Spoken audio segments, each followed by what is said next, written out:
so welcome back everybody to another episode, a new episode of Monster Talks.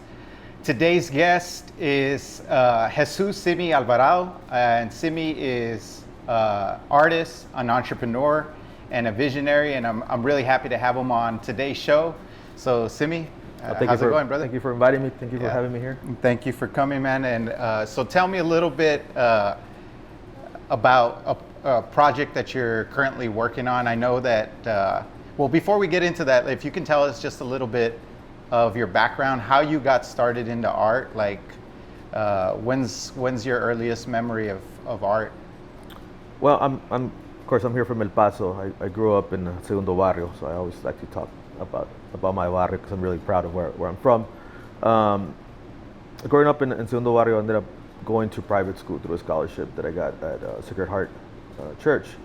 I left private school and I went to Bowie, and that's where I met Gaspar Enriquez.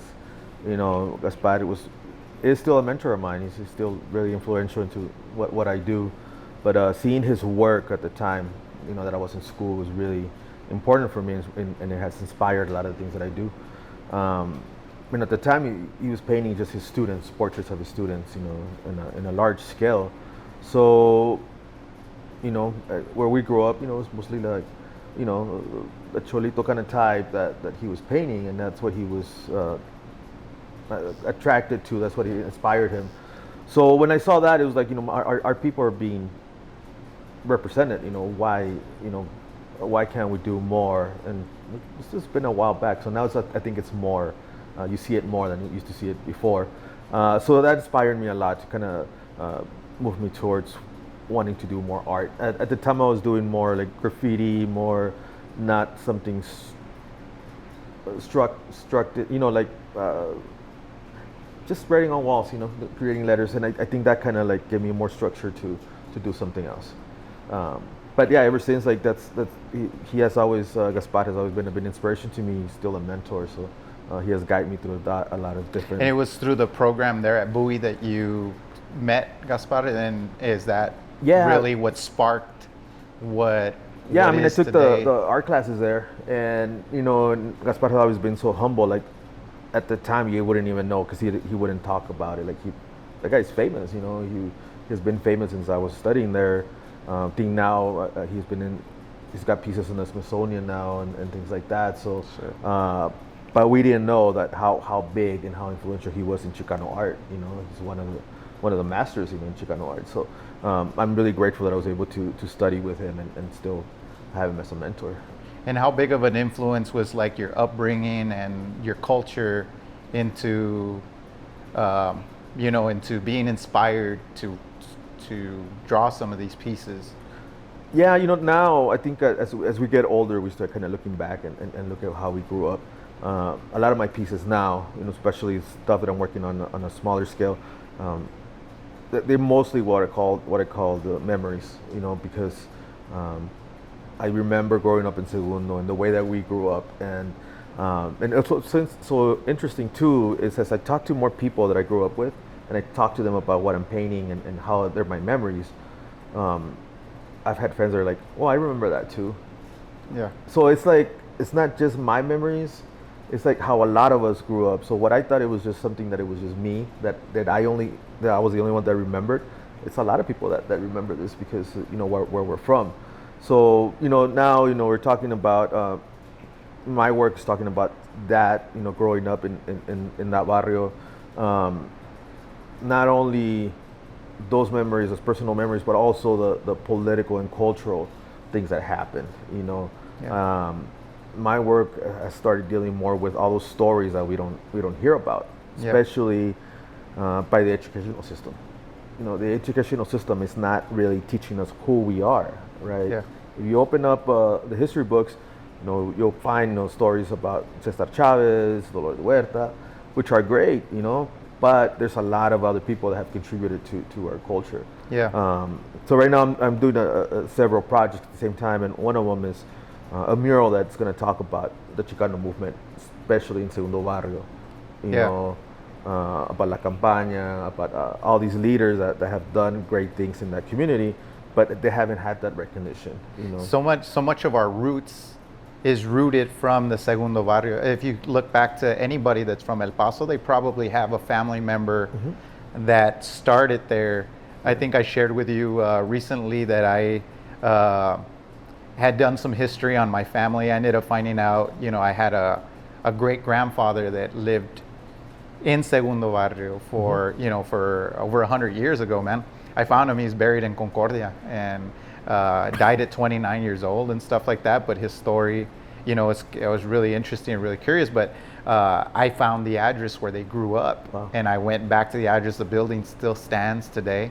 I even knocked on the door, man. I wanted to go in there and I wanted to see what it's like, man, because it looks like a little place, So, of course, I didn't get nobody because, in our culture, when somebody comes knocking on the door, that's strange, especially, with females. They'll be like, I'm not gonna go in there, man. But I thought it was pretty interesting, and I think we all, if you've been here from El Paso, you grew up here, you probably have some kind of roots tied back to Segundo Barrio somehow, some family member, somebody. Yeah. Because it's like where El Paso was, for the longest time. All these other neighborhoods that have started, Segundo Barrio was probably one of the first ones in this area, right? Yeah, and people really talk about Segundo Barrio and they think it's always just Mexican American or Chicano. Yeah. We got to remember that it was not, once our people were kind of like segregated into that area, it was not just Mexicans, it was people of color, right? Douglas Elementary was in Segundo Barrio, which, the African American community was over there. We all know Nolan Richardson. Nolan Richardson grew up in Segundo Barrio, right? Yeah. So there was a lot of, so the mixtures, like, I painted that mural that everybody calls a crossmill mural. Yeah. And so there you see a lot of how African American community and the Chicano community were contributing to create music. Yeah. Right. So that's how we have like this type of oldies now that are kind of like the Chicano oldies, because once they started contributing and creating, and just merging all that culture together, that's started coming up. Like we had the Jives, Charlie Miller and his family. Yeah. I think they were Italian or they were Irish. Yeah. So then you have all these other communities that were within Segundo Barrio. So we think is just Chicano that was not the case. It was a whole mixture, and that's how all these other beautiful art and all this beautiful music comes out, because it's the contribution of everybody. What do you remember as a kid growing up in that area? Like, what are things that really stood out to you about that area, and how has it impacted you? I think it's the sense of family. I grew up in an alley, actually, in a tenement in an alley. And one of the things that I remember is like people like working together, people like your neighbor, you need something, you ask your neighbor. Señoras would be outside, just like they'll sit outside and talk, and the smells of food, like people cooking. We used to play football in the street, just play soccer in the street, in the alleys and things like that. A lot of that I think has kind of lost, just because the way that the city's growing, the way that a lot of families are being pulled from that area. Yeah. So you don't see a lot of that anymore. Yeah, no, I smile when you say football on the street. We used to play football on the street too. I think at one point we had gotten a hold of some of the chalk from the football fields, and we actually chalked the street. Yeah. Just to try to play, man. But those days were good. You had to stay on your feet, because if you fell, man, or the cars, Yeah, or the cars. Yeah, everybody car. Yeah. Start honking, trying to get by. Because the streets were not that wide. So yeah. But yeah, I mean those things were fun, and I think the sense of community, like what a community could be. That was really a big memory of mine. Why is preservation so important, like, of our culture? Like, I know that's like one of the big things that you stand for. Why do you, in your mind, why do you think that's important? Well, I think we need to know who we are, and I think that it's a big challenge for everybody, for all of us to do, because we don't know who we are. I think we're still learning. I'm still learning more about our culture, learning more about just our city, like even just our community, about Segundo Barrio. I'm learning so much about that, Yeah. And I think it's really important to have, again, that sense of family. It's great to hear a grandmother, like a couple of murals that we have painted, like hear a grandmother, a viejita, explain to a kid, like, oh yeah, because this is what happened that time, telling the story, and there's a connection already there. Like the viejita is so proud and so happy to be able to share that story with the child. And I think that's what's so important, is that we need to continue knowing who we are in order to create that pride. And I think right now, like, we need that with our youth, because we keep telling everybody, like, especially the kids, the younger ones, be proud of who you are. Yeah. But how are they going to be proud if they don't know?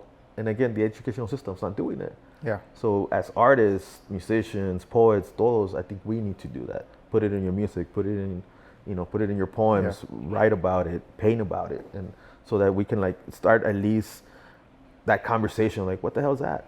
Oh, let me tell you about what that is, or and some of those songs or whatever. Absolutely, man. That's why I feel like doing things like this is important, just because this is on record. People can look back at it, and I'm intrigued or I'm also inspired to want to reach out and to educate, to teach, to reach younger people. Because we didn't have these tools when we were younger, right? It was all passed by stories, but now we're Latinos in 2022 trying to pass the stories down with the mediums that we have available today, which are like today the podcast, or now in music, and like you said, in art. The art, I think, has been lived a lot, but I think with you especially contributing to the area, man, it's just like exploded with a lot of pieces in the area, and I think it's also too because of not only being the artist, but also being structured and being like putting the business sense of it. I think when you and I have talked before, we've talked about there's a lot of very talented people out there, but few have the discipline to show up on time, to get the job done, to handle the business side of things. And I think that's also one of the things that I'm passionate about, is how do we bridge that gap, man? Like, how do we display these people that are so talented, man, but they fall off. Maybe it's a lost cause. Maybe I'm just dreaming, right? But how do we do that, man? Like, how do you inspire? And when you work with other people, how do you coach those people, man? Like, how do you, like, when you have young artists come to you and it's like, hey, Cimi, man, how can I get, like, I want to make a living out of doing this, man. I'm tired of working this job, and I really feel I can contribute. How does somebody get started doing something like that? I actually live in 5 Points in Manhattan Heights, but I kind of say that I live in Segundo because I do everything there. Like, I spent 12 hours of my day in Segundo Barrio. That's where my studio's at. That's where my business is at. And I was saying that because that's where cut my hair. That's where my barber's at. And I walked in one day, and there was this young kid, kind of young. He was at Bowie. I think he still is. And I told my barber, like, what's the deal with the kid? He's like, he said he wanted to learn how to be a barber. So I told him to start coming and watch me cut hair. Like, he's not gonna touch anything, just like watch me. And I was like, well, that's interesting. He's like, yeah, well, that's the first step. Like, he's got to show up. Absolutely. And if he keeps showing up, okay, well, then we'll go to the next step. He's like, I've already done this a few times, and the kids just stop showing up. It's like, well, I'm not gonna be wasting my time. Like, start showing up. And I think that's the thing. I think that's the first step, is like showing up and asking questions and having that interest. And I think once you find that person that, like, okay, he's really interested, and like, give him a brush or give him a cannon and start, like, teaching them. And, like, I think I've had those experiences where you try to dump all the information on somebody, and, like, it's not gonna work. You're gonna overwhelm them. You scare them away, man. Yeah. So, and I think that's so great what Sergio was doing, the barber. And now, like a few weeks ago, I went, and the kid's already cutting hair, and he's been there, and then he's and Sergio didn't get paid. Yeah. The kid came in, and he said, I want to learn how to do this, and he did it. Again, that's community, and that's, like, Absolutely, man. And I think it's really important. I'll share a funny story with you, and Devin's gonna probably laugh because I've been telling this story this whole week. So Devin came to us when he was 15 years old. He came to a seminar of Raul Hernandez, who's a good friend of mine who does film, and he was giving a seminar at Socorro High School. And Devin was in the crowd. Devin was the only one that actually approached him and said, hey man, I'd like to learn more and stuff. And he told him about this company, Monster Link, and sent him over to my house. At the time I was running the business out of my garage, and Devin came over and started working. So he's been working now. He's 19, he's about to be 20 already, man, and has shot probably over 150 different projects for me. I mean, done a lot of stuff, has a lot of experience now. And through this Latin Talks thing that I was telling you about, we started talking about like where I grew up and stuff like that, right? So he starts telling me, yeah, man, my grandma, you know, like she grew up, she was in that area too, you know, like I was like, oh really? Like, because I grew up in Isleta area. And so I was telling Devin, like I kept rambling, and he kept on telling me like, yeah, no, my grandmother, you know. So then finally I'm like, man, well, what the hell's your dad's name, man? Like, you know, like you're telling me like, and he's like, he told me his dad's name, and I'm like, holy shit, man, I grew up with your dad, bro. I'm like, I used to play football with your dad and stuff. We've been working together for almost 4 or 5 years, and just figured out that his dad was actually grew up in my neighborhood, and we have those connections, man. So, you know. But not only that, you start seeing your age. Yeah, right. So my daughter's 23 years old. So shit, a lot of times, like you look back and I'm like, wow, you know, I have an adult for a daughter, you know, and it's like, and even at, you know, you start, like for me, I'm really proud of my daughter, because you start seeing some of the influences. Little by little, you're like, she's like starts talking about politics, and you're like, oh, all right, you're getting you it. see where the spark you know? is, yeah. So, you know, start getting worried. They listen, man. But my kids, like they, you know, they'll be here, and you know, but when I go to visit them at school, or go to their school thing, their teacher always brings up, oh man, they're so positive. They're always trying to uplift other students and stuff like that. So I know that I'm having an impact, you know, quietly. I know, but I think when they get older, they start to appreciate, just like we are now in our life, starting to appreciate some of those upbringings and some of those teachings. And now we're really putting them out there, seeing what we can do to make an impact in our community, you know. So I think that's big, man. But yeah, it's a small world. You know, what are the chances are that I would have grew up with his dad? And I looked at him, I was like, holy shit, man, you look exactly like your pops, man. So we're laughing about that and stuff, even though, you know, him and I share a very similar story, because our dads weren't as active in our lives as most dads are. But this is something common that's in Latino community, right? So I think we need to have positive role models, positive male Latino role models, to be able to guide us, because I think, you know, like it takes a village to raise a kid, you know, that's what they say. And I believe that, and so that's, you know, what I try to do, man. I try to help out everybody, or, you know, at least try to do what my coaches did for me when I played baseball, you know. So yeah, no, and I think that's really important. I think we have a lot of, and that's why I keep going back to, like, we don't know about this history and stories, because there has been so many people that have been doing this. Going back to Bowie, another one person that was really influential in my life was my history teacher, you know.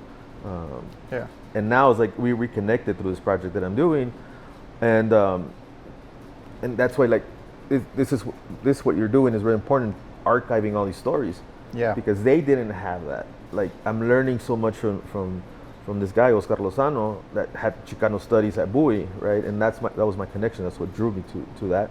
And now I'm learning about so many things that they did for the community, right? From housing, you know, to fighting, like just housing. Like they were doing something that I think is really funny, that I read in an article in the Texas Observer from 1970 something. And they created a protest, right, in one of the tenements, because the people didn't have heating services. So they were using kerosene, which is really bad for them. So they were telling the landowners, like, you need to fix this so that they can get gas services and all that. The guys were not listening. So they would go to the landlord house over in Kern, and every day they would go do like a candle vigil, like at night, every day, like for a month, until like they finally got tired, and then they kind of started working with them. But all those stories we didn't know about, right? We're barely hearing about them because they were not archived.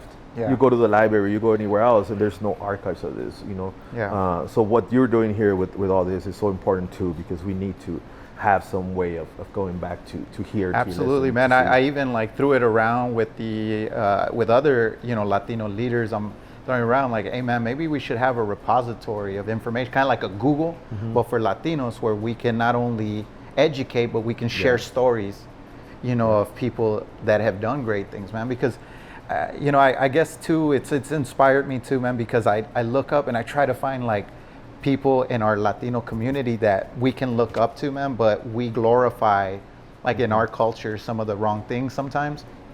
And some of those stories of good people that have done things, they're not archived. You're not going to find it anywhere. So you're not going to have that inspiration, man. And we need to do this. And this is why, like, I think film and media is so important, because these are the mediums that people use to be able to spread the word and to be able to get out there, and I think we need to adopt it more. And so that's what I'm like right now. That's a project that I've started as like a data repository for businesses, but now I'm just like thinking, man, it's like even more that you can do, because today, like, storage is like what it's never been before. Like before, like if you would store 10 gigabytes, it would cost $100, But now, you can get terabytes of information, man, and all this is stored, and all this video stuff is stored, and this is what this movement is about. This is what I'm trying to do. This is what Monster Talks is all about, is trying to empower people, to educate people, to show other people in a positive light, or people that have done positive things, and show the younger generation to say, man, you can do this too if you want to do this. Look, these are the steps that this person took, and you can do the same thing too. So I think, something like that, man, is important for us, because, like you said, our education system is going to pick and choose what pieces they are, and they're usually written by somebody that's not part of our culture, or has no understanding about our culture. They're just going to go based off of the most popular things that are out there, But I think for us, I think taking charge of that, to be part of that narrative, that's so important, man. And I think, like we were talking a little bit before this podcast, and you shared with me that you were currently working on a piece in Puerto Rico. Can you talk a little bit about that? Because I think that's a good segue from us making the narrative and stuff, and now to hear that they're making a superhero based on a Latino, I think is big. So can you share a little bit about that project? I just came back actually couple of weeks. I don't know. I was there for about a month, and I met the director, Miguel Angel Soto, and I met him here in El Paso. He came down to check out El Paso, because that's where the movie is based out of. And the name of the movie? It's Blue Beetle. Blue Beetle. And it's a comic book, DC Comics, I think, and then Warner Brothers picked it up, and that's how. Originally, it was going to be a shorter film just for HBO Max, and then they picked it up more for theaters, and I really connected a lot with Angel, because he sees the things kind of like how we're same things that we're talking about, and the politics of Puerto Rico and the movement that they have. It's kind of really similar to the Chicano movement, and that's how we connected. So he got chosen to direct this, and it's his first major film. It's like his budget it's crazy. And I think Texas doesn't have the tax incentives that other states do. So what he did is, I also think it's great. He got this movie, he shot some of it in Puerto Rico, and when I got involved, I went to paint the mural. That little area is going to be El Paso, but he just invested so much money into his community.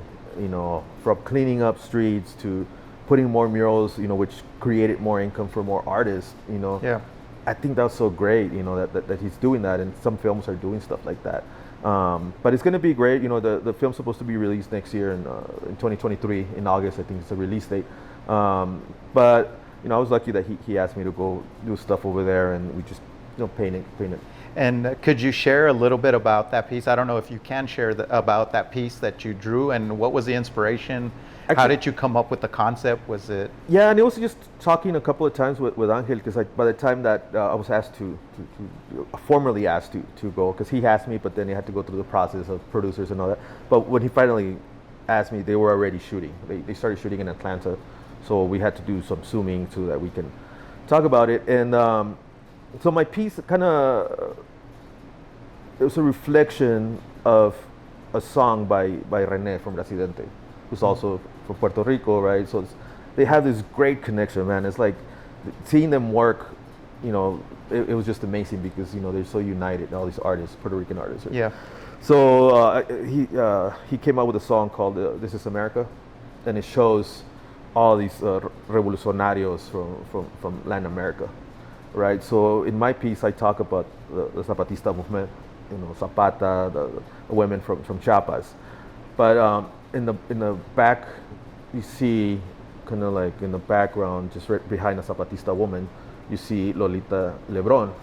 And Lolita Lebron, you know, of course, a lot of people are not gonna know who Lolita Lebron is because we don't get thought about it, so many stories. But she was una revolucionaria from Puerto Rico that was fighting for the land. You know, that when the U.S. kind of basically colonized Puerto Rico, like she was. So it's kind of like similar stories within Latin America. So I also have Victor Parra, who was assassinated, you know, in Chile, and so we have a lot of that. Also, there's an image of the Mexican flag. We have the eagle, right?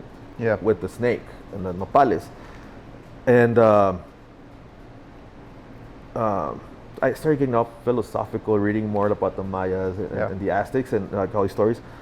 So that image itself has a whole story, and it talks a lot about it, about who we are as people and what we were kind of like converted to. So I like that word. There was an image that the Aztecs believed that there was the eagle and the snake on a nopal, right? And there is actually a codice that has that.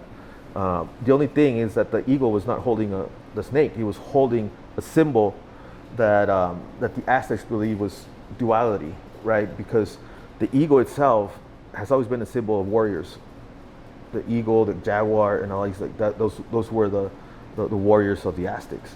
Yeah. So the symbol of duality was the person, the warrior, talking about war and how war could be good because they were fighting up against the Spanish for the freedom, but it's also bad because you're killing people. Yeah. So within that symbol, you have water and fire, right? Which is two different conflicting things. Yeah. So that's what it was. This whole philosophical thing with that image, but the Spanish show up and they flip it. They put the snake, right? The snake was sacred to the Aztecs. Yeah. The feathered serpent, Quetzalcoatl, that was like their Jesus. When we llegara a Quetzalcoatl, that was going to be our thing. So they made it into a bad thing. Now, if you look at the paintings in the Las Vírgenes, the Madonnas, you see them stepping on a serpent, because you remember the serpent showed up with Adam and Eve, and that's what messed up everything, right? Yeah.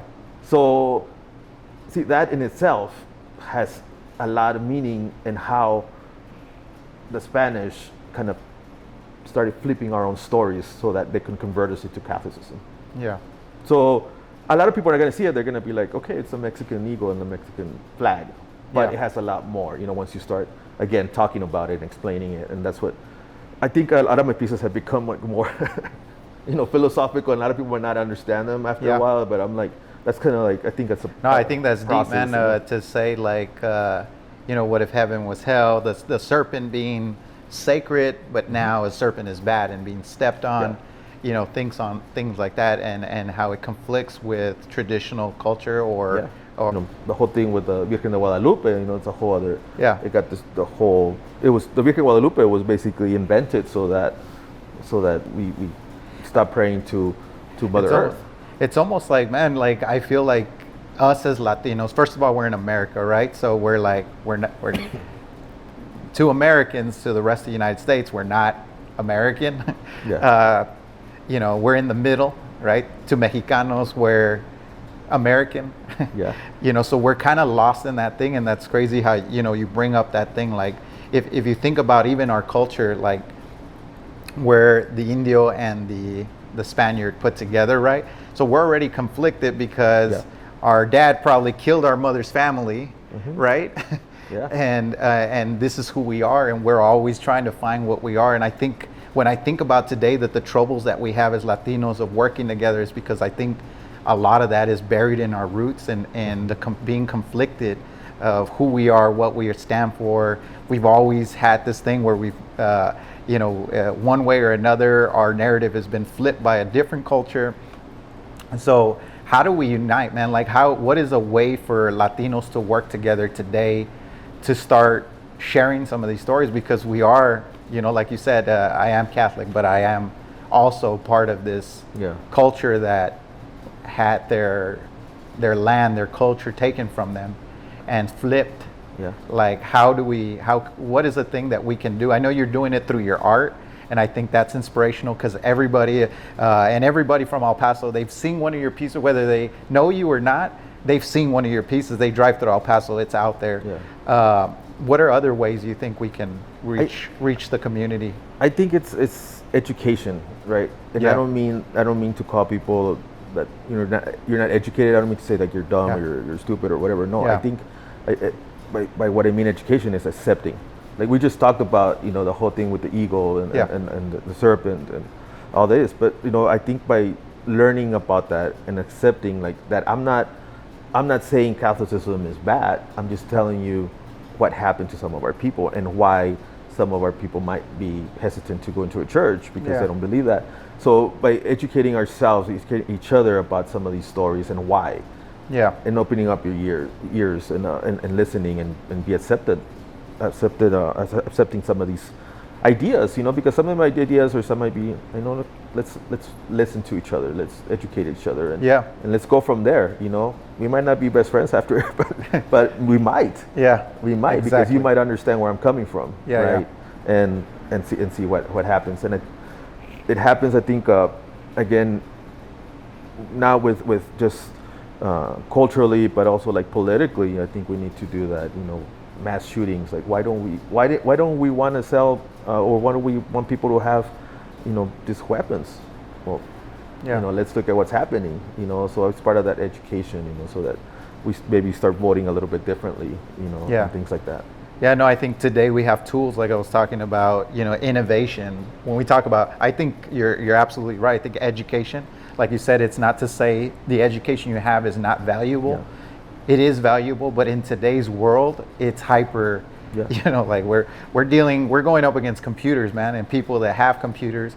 And if we don't utilize some of these tools, we're going to be left way behind, right? And we have to adapt, just like we've all adapted. At some point, I know that today most of the farming is done by computers. It's done by machines. We still have some of the traditional farming, but those farms are struggling compared to other ones. So what do we have to do? We have to adapt, right? We have to figure it out, and we have to still pride that or celebrate that culture. But also, I think looking at other ways that we can continue to stay relevant and be able to compete and be able to do that, because that's like a big gripe of mine, like, or a thing that I feel is like here we're always brought like these factory jobs, and which is nothing wrong with factory jobs. I think they have their place, but I also would like to see a mixture of other stuff, like you're saying. Hey, why don't we have these films coming in? Why don't we have more technologies coming in? Why don't we have more innovation in El Paso? We have very talented artists, man. We like when you look at El Paso and you look at some of the art, we got some of the best art, man. Like some of the most colorful pieces out there. But we're not providing those opportunities to those people so they can be able to make a living off of some of the stuff that we're doing. And how do we do that and stuff is really the question. And that's why, like I told you, I want to do 100 episodes, man. I want to understand and I want to ask these questions of people and put these ideas together and say, hey man, maybe we should do something out of this or but I do think education is the core.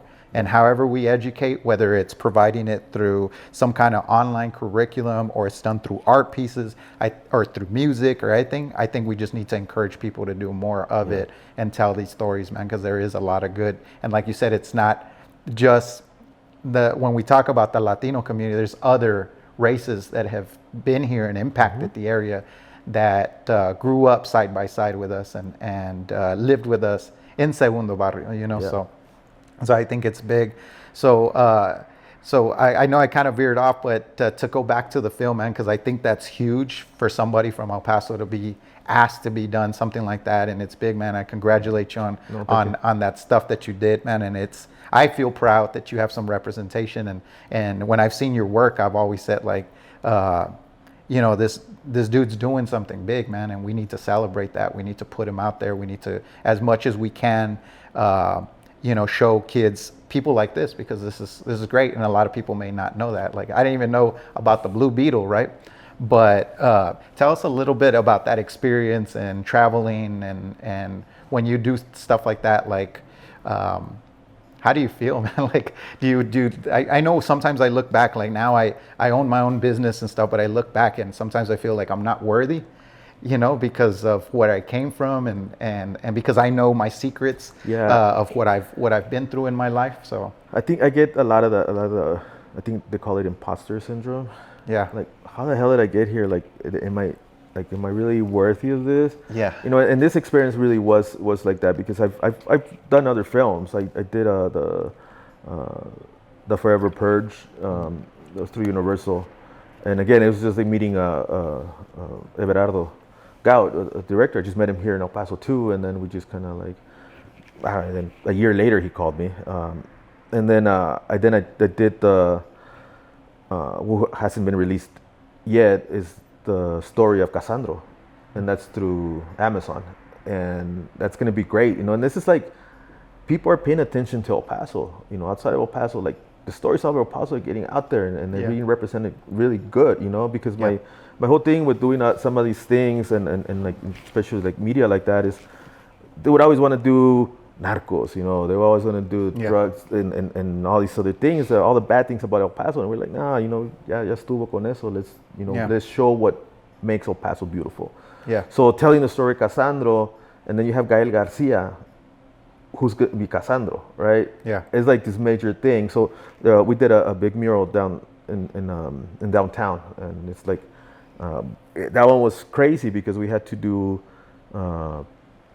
Cassandro wrestling, but kind of make him look like Cassandro, but make him like Gael Garcia. Is this the one that's on the hotel? It's on I think it's First Street and Stanton. Okay. So it's like it used to be Bridges Bernard Furniture. Okay. Yeah, I think I know which piece it is. It's pretty big, like it's 2 stories. It's a like vertical, right? Yeah. It's a horizontal piece. Okay. And then I got hit up to do this film, but this one was different, because the work for the other 2 films I did the work here, like, and so when the producer called me, he's asking me, yo, so you wanna paint the mural? Like, yeah. So I'm thinking I'm gonna go to Atlanta, and he's all like, oh yeah, so Angel told you we're filming in Puerto Rico, and I was like, oh shit, no, but yeah, man, let's do this. And so they flew me out there. They put me in a really nice hotel, like next to the beach, and they treated me like so good, like so nice,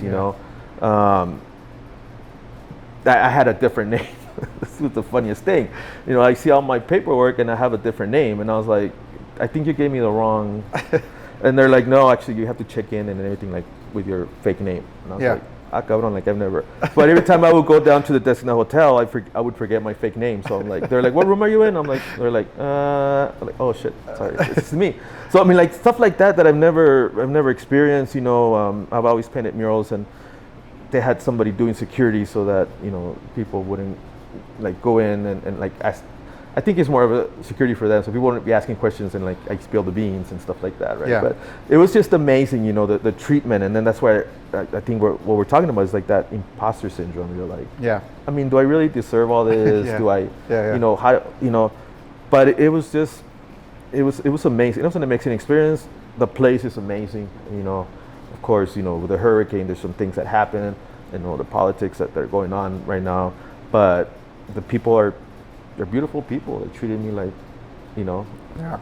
like somebody, I was talking to somebody on the phone when I was over there, like, dude, I might just stay here, And the barrio, I was in Santurce. The barrio is really, it does remind you of Segundo, Really? There's a kind of.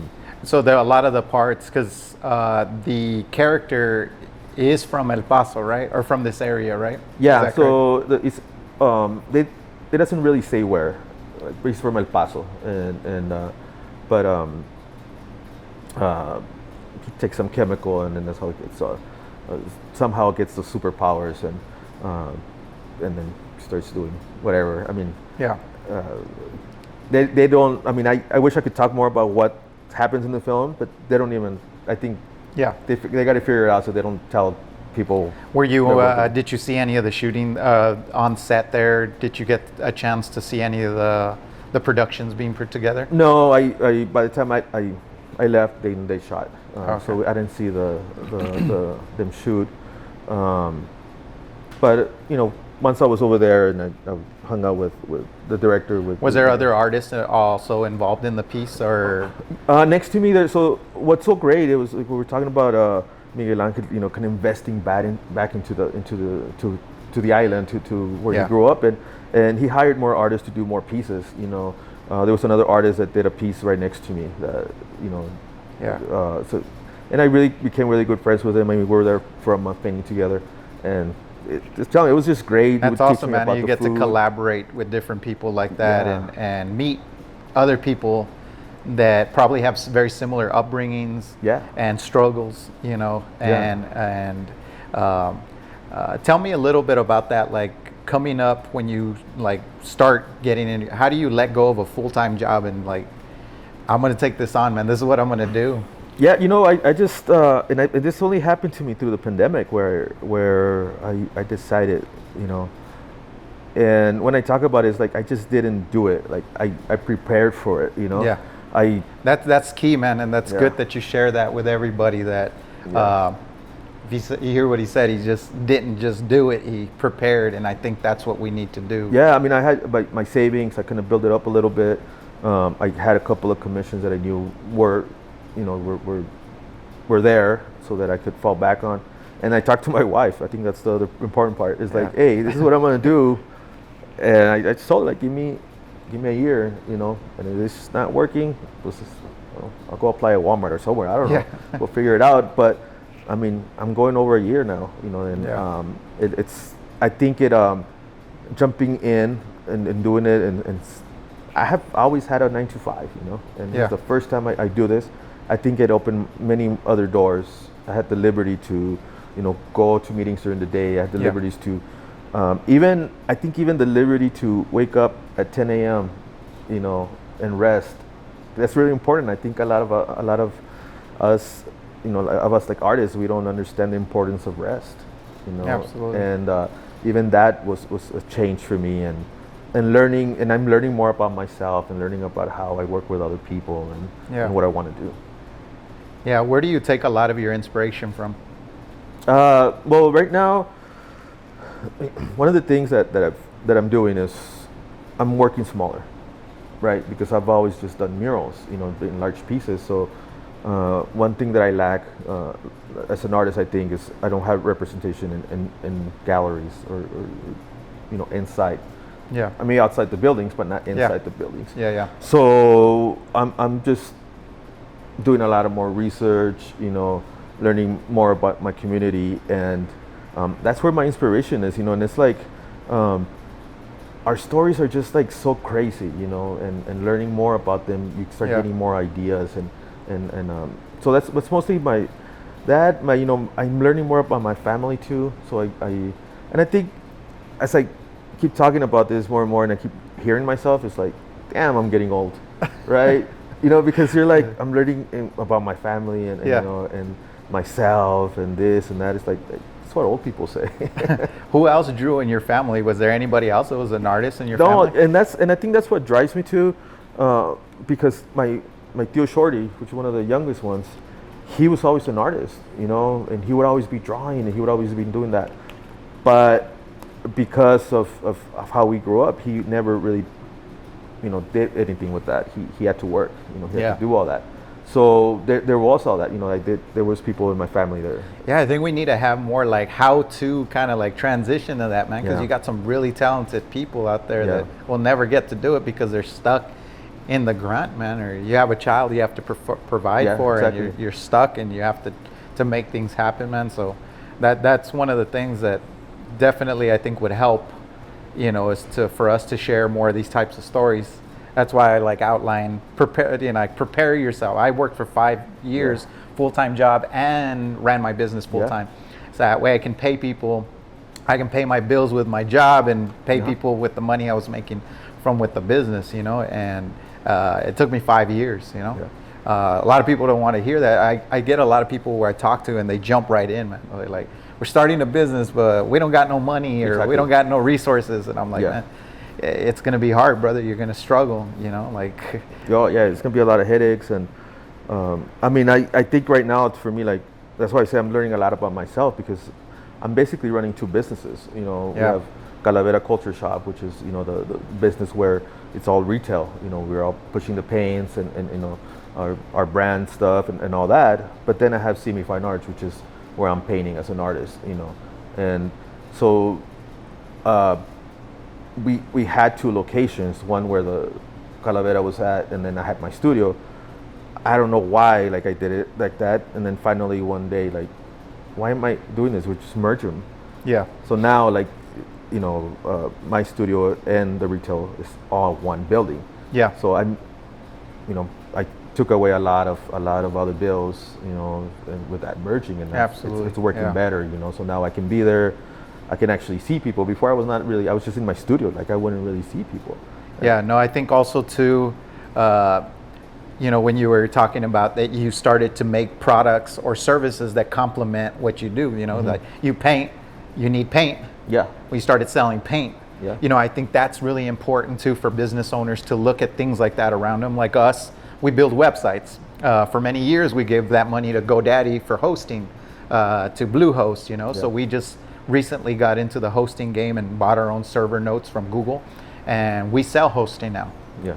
So if you do that, I think it helps to generate more revenue. It may not, pay the whole bills, but if it brings in some more revenue, man, and at the same time you can have some tax incentive to doing some kind of structure like that, I think it's important. So I think that's brilliant in that you already saw that without having a lot of. Do you have anybody else in your family that runs a business or comes from a business background? I think my whole family did it in a really non-official way.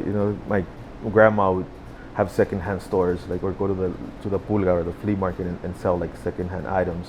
Yeah. And then my mom started doing it, and so that, I think that whole thing was in my family. Yeah. It was, nobody really had either the capital or the know-how, like you said, on how to open like a brick and mortar. I tell people, man, all the time, there's no lack of ganas in the and creativity, and creativity in the Latino community. You know what I'm saying? We're some of the hardest working people out there, man, and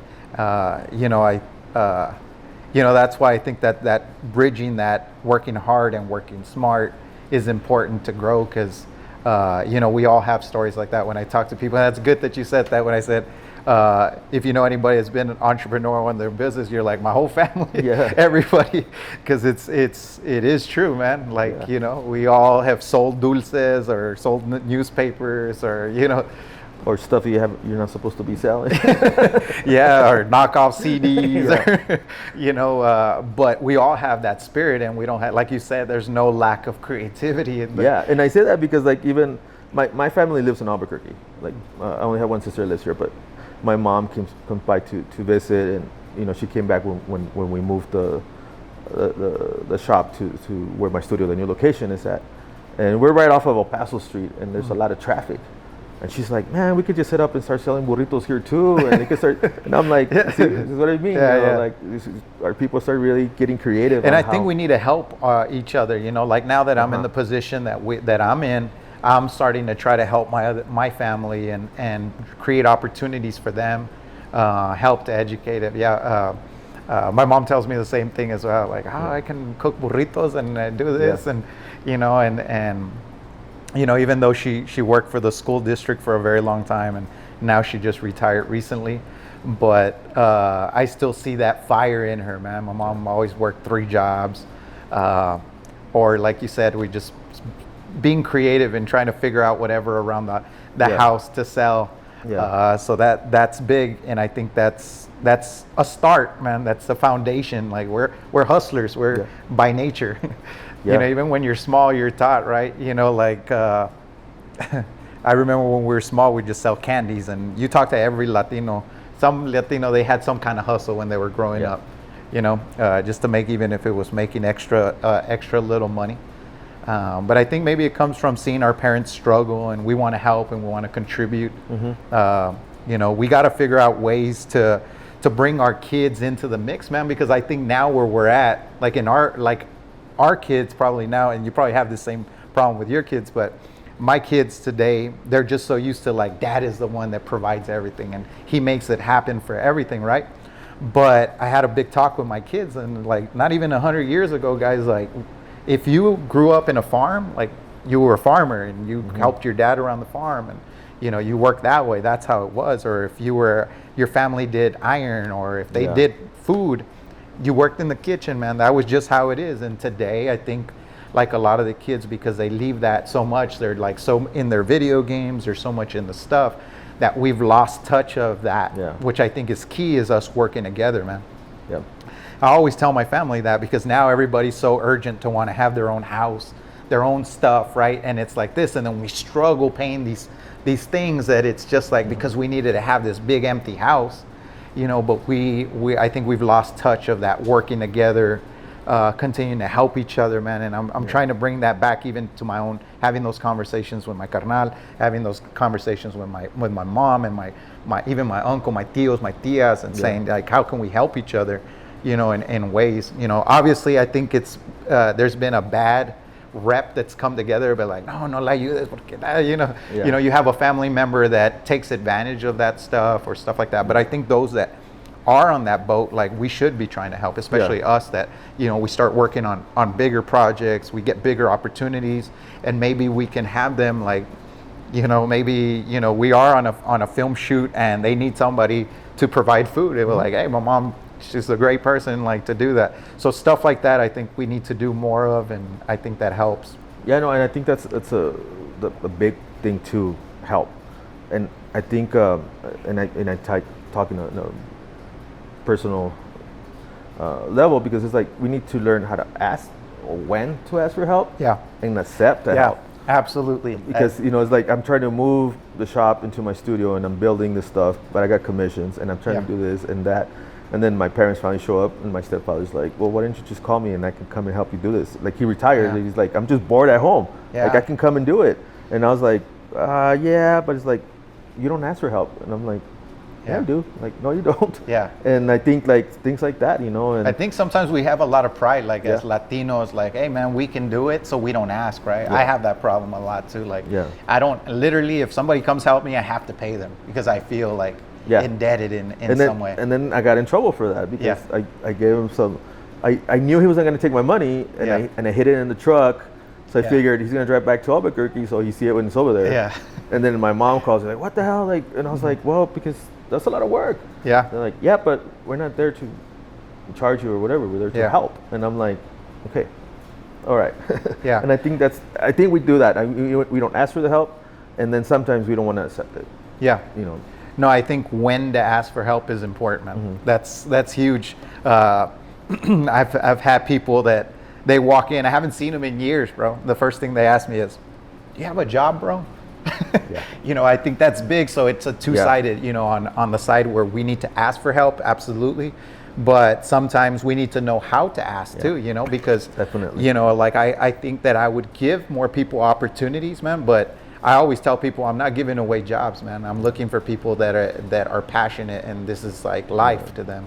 Like, I'm not giving away jobs, so this is not a place where you get a job, you know. So, but that is key, man, because sometimes people just show up and, hey, you gotta see me, you gotta jale for me, bro. You know, like, so you're like, man, you're kind of like caught off guard. And I'm like, well, man, like, actually, you know, you want to explain the whole process to them, but like, but there's no time. There's no time, right? So I think that's key. I wanted you to share a little bit too about the pieces, man, because you've done a lot. Like right now, if you drive through downtown El Paso, you're gonna see a lot of your pieces Do you even keep track of like how many pieces you do, man? I think there's a lot of pieces you've contributed to and had part in, Yeah. but it's pretty much all of downtown, man. A lot of downtown. Yeah, I think that we had to do something. We counted them. We got about 20, like through Shit, the yeah. city. I mean, that was a while back, so now we have more. But you know, some of those were done just to do them. I think. Yeah. It was a point where like I wasn't getting commissions. I was just like going out and painting just to like, just paint. It was at the time that I had 9 to 5, so I had the income, you know. But and then I started getting some of those commissions. Yeah. I think right now, what I'm trying to do is basically work still with my community. And now, what happens to me a lot is that I forget that I'm also a business owner, right? Yeah. And so I just think about the art, but I forget that I'm a business owner. And Yeah. so now I'm trying to work more with the businesses of where I'm at. You Yeah. know? So, and that's another great community, you know. And I think, you know, like we painted a piece for the lady down the street that sells burritos in her little restaurant, you know, and things like that. And how do we build and work with each other, like we were talking about, you know, from a business owner to another business owner, and share resources. Not only, you know, not only just work, but the resources. How did you do this, or how did you do that? You know, I went down the street and I'm finally putting up a sign, and another business kind of guided me through how to do it. You know, how to apply to a grant with a DMD so that I could. We don't got it. We don't got a lot of resources like that. You know, like all the resources we have, and not to knock any of the resources that we do have, but a lot of them are paid. In other words, like the business is paid to promote on their platform, to promote to the community. You know, and I think that part of it. Sometimes you lead people in the wrong direction. You know, but we do need like education on tax. Taxes is a huge thing that will put people out of business. We need education like on accounting, on, like you said, the business side of it. When you first started off, because I like to share this with especially with younger people, like when you first get started, you mentioned you did some just because to keep busy, and how much free work have you had to do, like to get your name out there and get to where you've been? Oh, a lot, man. I had to do a lot. I mean, and I mean, also I saw it like it's also a way to promote myself. Yeah. But I think that's what happens a lot of times. Like people don't, especially a lot of the stuff that I do. My business is, I think, really not understood. On how it happens. It's really stereotyped, romanticized. Right. Me as a muralist, as a Chicano artist, I'm not Crucito. Right. And everybody has this image of a Chicano artist as Crucito from Bound by Honor. Like, no, that's not what we do. We don't get drunk every day or get, you know, start doing all these other drugs. Like that's not how it works.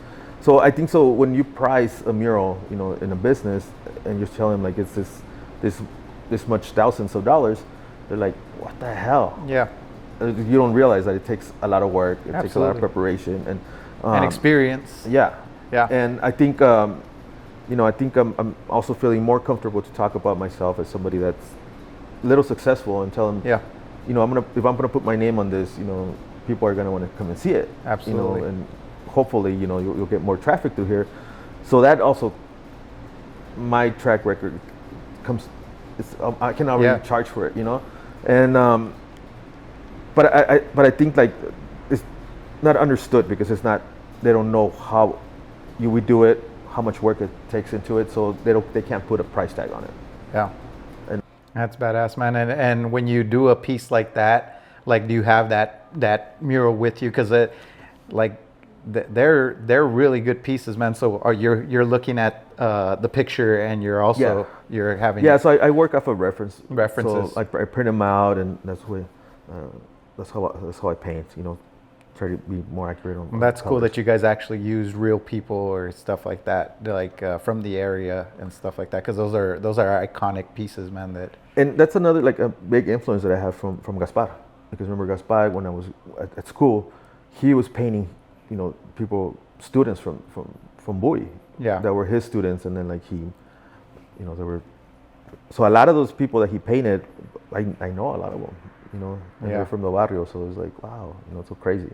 Yeah, I noticed that when I went to your studio, you had a lot of pieces of real people from this area. So is that like what you enjoy doing most in art, is recreating or drawing people from the area that have impact on you? Yeah, and I'm also in a way to document, Yeah. like I have a whole series on Kiko from Frontera Bugalu. Yeah. Like, because we know each other from way back, but it's also great to like document, like, he's a great musician, and like, Absolutely. So I had at one point started a whole series of just musicians. Yeah. But then like I started doing something else. Yeah. I had pieces that I started, never finished, like of Ernie from La Chusma, Mark Alvarado from Border Roots, and just like, some other artists. That's amazing that you do that, man. I've always thought that art and music and just creating is a way to live forever. It's a way that we're always gonna, that like you say, you document that, and I think that's the closest we can get to living forever, man. So I think that's what I've always been attracted to art and to writing and to music in general, just because of that. Because I think it's a way for us to do that, and like you said, you tell the story and you document that history and stuff. So I look forward to seeing more of that stuff. I'm really excited about what you did for the movie. I didn't even know that, so that's good that you shared that with us. I know you've done shows, like you've been on 2020 or an ABC special or NBC special. What was that like? That whole experience. That was really interesting too, because I think it's gonna be about a year already, with his Quiñones, I think it's Quiñones. Yeah. He came down, and when they contacted me, they wanted to do something about El Paso and the arts and all that, but I was really direct with them, and I told them, you know what, I don't do anything about August shootings or anything like that, So I'm really, thank you for thinking about me, but that's what it was about. I don't want to do anything. Yeah. And no, that's not what we want to do. When he showed up to my studio, he started talking about that right away. Yeah. And I'm like, dude, I know. And I looked at the producer, and I was like, we talked about this, and they kept wanting to see, like, well, do you have any pieces that you did inspired by the shooting? And I'm like, no, I don't. That's something that I don't do. Yeah. So kind of like the interview was kind of weird. I think I was kind of, and so it was supposed to come out in a show they did in September, which was an hour long. Yeah. So then when we all saw it, it's like, oh man, I guess I did piss him off, and because they cut it out. Yeah. But then the producer called me, and he's like, you know what, we're sorry about what happened, but we basically put you into another show. It's just gonna be about you.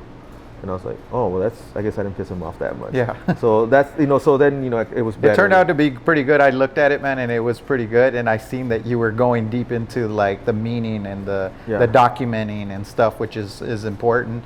And I think when you interview people, I think it's important for you to understand like what drives them and stuff like that, man, because those are the things we love to talk about, right? Yeah. But that was badass, and I that you did that, man. I don't think very many people from El Paso have or can say that they been interviewed in that sense to display like their art or just the culture. Yeah. So I think that was big, man, and props on that, because that's big on doing that. No, thank you. And I think my whole point on that was like, we have a lot more things that make El Paso beautiful. And, that tragedy that happened, as like, that we shouldn't focus just on that. I think we have, a lot more to offer, and I think media should come down here and focus on that, not just the negative. No, I applaud you on that, man, because that's what kind of media is built on, the negative stuff, man. But there's so much positive shit going on that I think people would be interested in too, and that's what we have to do. I mean, us as a community, we have to work together and stuff like that to push that, and it really does lean on our community too, to be like, man, like, stop giving so much attention to this negative stuff, man. Let's give some attention to the positive stuff and support people doing positive things. So I applaud you on that, because I know most people will be like, oh yeah, I'll do whatever you want me to do because I'm on TV, But I applaud you to say, no, man, this is what I want to do, and this is what, if it's about that, I don't want to do that, because there's no reason to highlight, not to any disrespect to the families, because I know it was a tragedy that struck, man, and that stuff has a big impact in our community. I mean, I think as a community, we all suffered during that time, but I think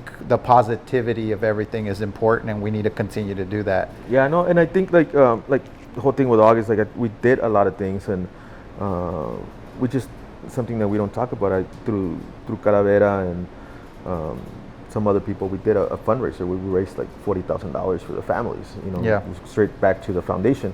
Patrick Abaldon and Francisco Delgado and some of us like got together right after that happened, and then we put it out to the rest of the artists, and man, it was just amazing how you saw the community come together. Yeah, especially the arts community, and we were able to put that fundraiser right away, and we auctioned a lot of pieces, and one of our concerns was making sure that people didn't think that we were trying to take money or anything. So I think through Patrick Avaldon, like he had a friend. There's this app where we never touched a check, we never touched money. Everything it went through the app straight to the foundation. Yeah, that's what I think that's what I was about to say right now, is that we need more ways to raise money for causes or for movies or for a mural or for whatever it is. And to make it so easy for people to do this, like off of social media, where people can transfer money really quick. Because I think people would do that. I think we would be more open to donating that way, man. Because sometimes, you see a long line, or you get intimidated because you don't want to approach it and find out the information of how do I give money, how do I contribute, or sometimes you're embarrassed, or some people don't want to give because they're not that they don't want to give, but maybe they're embarrassed to ask questions, because they're shy. But also, I think if we streamline those processes to raise money, man, I think we need to figure out more ways, like you said, through an app, through some type of technology, to make it quicker for people to be able to get this money in the hands of the people that need it, and or to get the money in the hands of the people that are going to be doing the work for us to continue to grow, man. Because so much of the time, I think we're so dependent on, our state capital provide funds to the city, where we have a lot of resources here, man. We can contribute to our community. I think this was a big thing. I know we had a conversation about NFTs and stuff like that. That's what intrigues me about that technology, is the ability to move money fast, for people to work together and to be able to utilize the technology where people can see where the money went, and so that people have that trust that the funds are going to be used in a proper way. So that's good that you guys did that. See, a lot of people don't know that kind of stuff, that how much of your work do you do that is charity, or I'm not even going to call it charity, but contributing back to the community? I mean, I do a lot, and because I don't really like to talk about it, because I'm doing it just to contribute, not to boast about it. I feel the same way too. For sure. That like one of the biggest things that we do is we work a lot with Segundo Barrio Football Club. So most of the artwork that they have has been mine, from the jerseys to everything else. There's other people like the Segundo Barrio Apparel that help them with the uniforms. So kind of like a whole bunch of other. Bunch of contributions, and so most I concentrate a lot in Segundo, that's where I'm from, most where I'm at, in my studio and everything else. So some of we started painting some of the alleys, just to kind of, freshen them up, and it's just a lot of stuff, No, we need to do more of that, dude. Like I in my case, I'm always struggling, because people ask me, well, do you do stuff for like nonprofits and stuff? Like I try to do like one project a year, and when we say a project, like a website can be months worth of work, So, Mike, I'm always open for that. So if anybody's hearing that and they want to approach us about, would we help out with your movement or what you guys are doing, hit us up. I'm always open for that from MonsterLink. For websites or any marketing stuff. But it's difficult. Like, where do you donate your time to? Who do you give it to? I know my brother, at one time, they did shows, benefit shows, to raise money for families. some of the issues that he had is that, you raise this money and you get to know the family, right? And then the day of the picking up the check, somebody shows up and they're, like, I'm not gonna go into specifics, but we had an incident where the guy shows up drunk, and and you're just like, man, like, are we really helping? Or we're adding more to the problem, and so those are the challenging things with contributing your support to a cause or to a movement. And it's like just doing it just to do it, because when I remember, like, your brother showed up to our fundraiser for the August thing. Yeah. And he just showed up. He's like, I'm just here to play. Yeah. I was like, he just did it. Like, and I think that's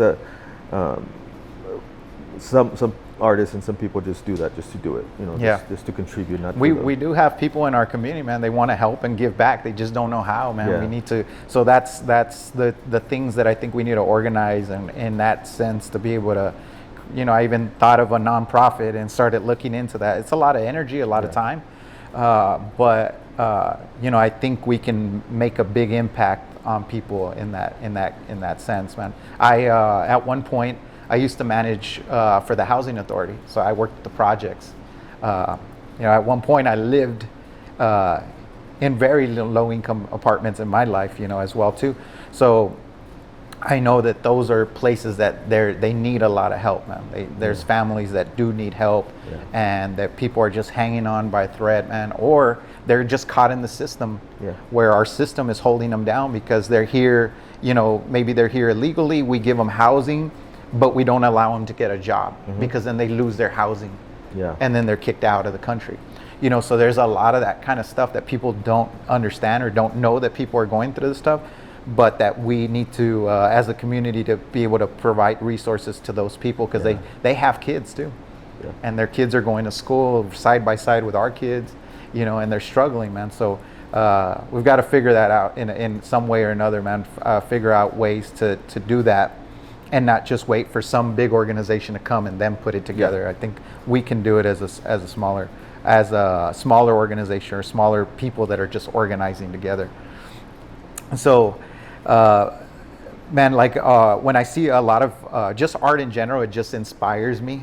Are you a fan of just all art, like music and all art, or is it just you're mainly interested in art? No, I mean, of course, I like films. I like documentaries. That's mostly what I like. Yep. I mean, music. I'm still like, I like the old. Now, it's part of getting old, I guess. Like, I like the old corridos, the old music, what I grew up. My parents, my grandparents listening to. So I've gone back to some of that, and just really traditional music. I mean, I still listen to stuff. Being in Puerto Rico got me into some reggaeton. So some of the other, like, not the really that gets played a lot in the radio. I started listening to some of the other stuff that they shared with me over there, and it's interesting, the combinations that they're using. What is their traditional is like? It's not reggaeton, right? It's more like would you say it more like a salsa, more like a cumbia, more like a? I don't know much about the history of their music, but I did hear a lot of salsa over there. And of course reggaeton is like the pop. That's what's everywhere. It's all over the street. But listening to some of the stuff that they're listening to over there, not the airplay, it's kind of interesting. I like kind of exploring. There's a lot of similarities in the cultures. And hip hop too. Hip hop. And a lot of the hip hop is really, me being there and like meeting more of the graffiti artists and listening to some of the music that they're listening to it was really interesting. For sure, man. So Sebastian, where are we at with time? 1:20.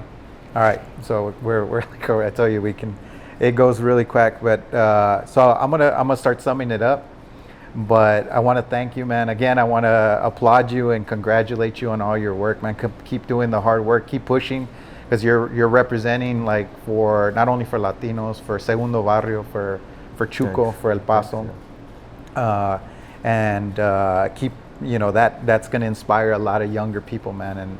And I want to show those younger people that if you're an artist, especially in our culture, get a real job. That Cimi is an example that you guys can do that. You know, like you can turn art or turn your drawings into something bigger than just drawing, man. I mean, you can see he's involved with film. He's involved with entrepreneurship and creating his own store. You know, this is all from art. Yeah. This is all from just drawing. So you guys can do it too. And I hope today's conversation has inspired you and has touched some people in that sense, man, to know that you can do it too. Like art is real, and I'm glad today, in today's, I think it's the best time to be an artist, man, because like with technology and everything, it's allowing you guys to get out more and to monetize some of this work. You know, the artists back in the days, like if you go back to the Roman times and stuff, like the artists, man, were like the rock stars, man. Yeah. They were on the pedestals, man. So that's how I feel with what you're doing, man, and keep drawing about our culture, man. It's important. I will continue to try to educate on my end, brother, and the way that we continue to work, I think will have an impact on our community, man. So thanks again for coming through the podcast. It means a lot to me. It means a lot to these younger guys too, to have you in the house, man. And I appreciate you taking the time out of your busy day, because I know you're up and down with your projects.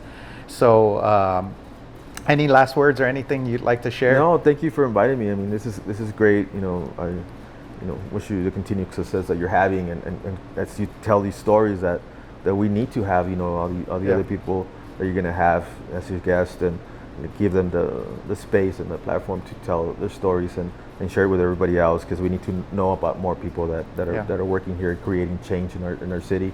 And, you know, it's great to document it, and you know. So thank you for doing that, because we for sure, man. I'd like to sometime in the future, when we're in 100 episodes, have you maybe back on the show, just because you have so many interesting stories, man, and you have a lot of interesting stuff, and I think you have a lot of background on our culture, and we need to share a lot more of that stuff. So yeah, definitely. And so we'll try to run it back again in the future, but appreciate you coming through, Cimi. Thanks, man. No, thank you. Thanks again for sharing your knowledge and all your success, man. I wish you continued success, man, and thanks again for everything you do. Thank you, man. So that's it, guys. We're wrapping up. That's another episode of Monster Talks. If you're interested in more of Cimi's work, hit him up on his website, hit him up on social media. I think on Instagram, your handle is @ElCimi. @ElCimi. And you can also catch him on the web with his website if you're a painter and you're interested in paints, and you want to get some of the paints that are of quality and good stuff that Cimi uses. You can hit him up at his shop at the Kalavera. And do you have the website for that? So it's cimi1.com. So you can reach them at cimi1.com, and yeah, guys, go support. This is how we keep on growing the culture, keep on growing our people. Show him some love. Go follow his pages. He's doing some amazing stuff, and he's definitely one of the people here locally that you're going to want to be following. So again, thanks again. That wraps up another show. We'll see you guys soon, and thanks, Cimi. Thank you. Thanks. All right.